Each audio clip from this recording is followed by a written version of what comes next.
Hello viewers, स्वागत है आप सभी का मेरे यूट्यूब चैनल स्कूल ट्यूशन गुरुजी में।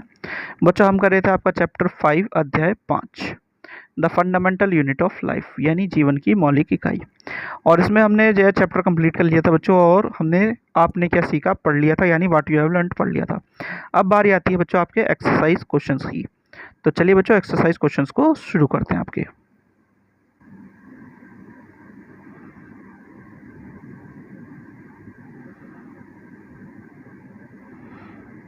तो बच्चों, इसमें सबसे पहला क्वेश्चन है आपका, make a comparison and out down ways in which plant cell are also different from animal cell. यानी तुलना कीजिए और लिखिए किस प्रकार पादप कोशिका पशु कोशिकाओं से भिन्न होती है।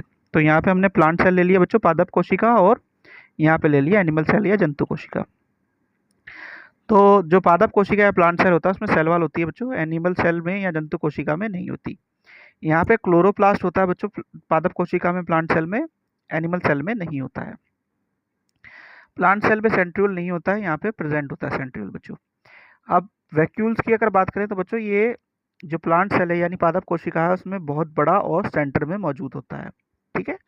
लेकिन जब हम बात करते हैं किसकी, जंतु कोशिका की, तो ये वहाँ पे या तो एब्सेंट होता है या फिर बहुत ही छोटे आकार का हो जाता है बच्चों।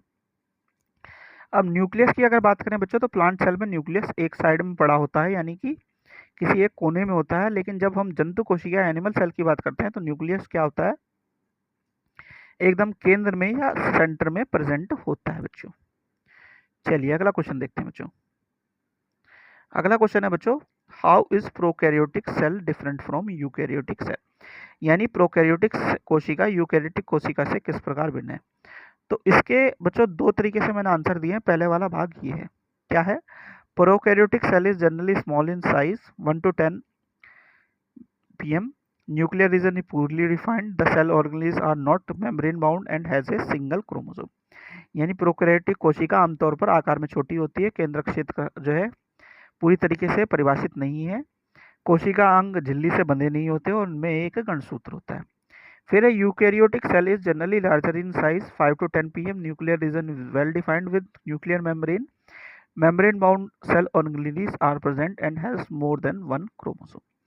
यानी यूकैरियोटिक कोशिका आमतौर पर आकार में बड़ी होती है, 5 to 10 pm. परमाणु क्षेत्र या जो आपकी केंद्रक झिल्ली होती है बच्चों, वो क्या है, पूरी तरीके से अच्छी तरीके से परिभाषित होती है। झिल्ली से बंधे कोशिकांग मौजूद होते हैं और इनमें क्या होता है, एक से अधिक गणसूत्र होते हैं बच्चों। एक तो तरीका ये है आपका, और दूसरा हम जो पहले एक डिफरेंस पढ़ चुके हैं इन टेक्स्ट क्वेश्चन में, वो ये वाला है बच्चों आपको, जिसे मैं पहले भी करवा चुका हूँ। तो आप इसे भी लिख सकते हैं। ये अगर आप लिखेंगे तो ज़्यादा अच्छा होगा, क्योंकि ये आपका पूरा पूरा डिफरेंस दोनों साइड में बताता जा रहा है बच्चों, ठीक है।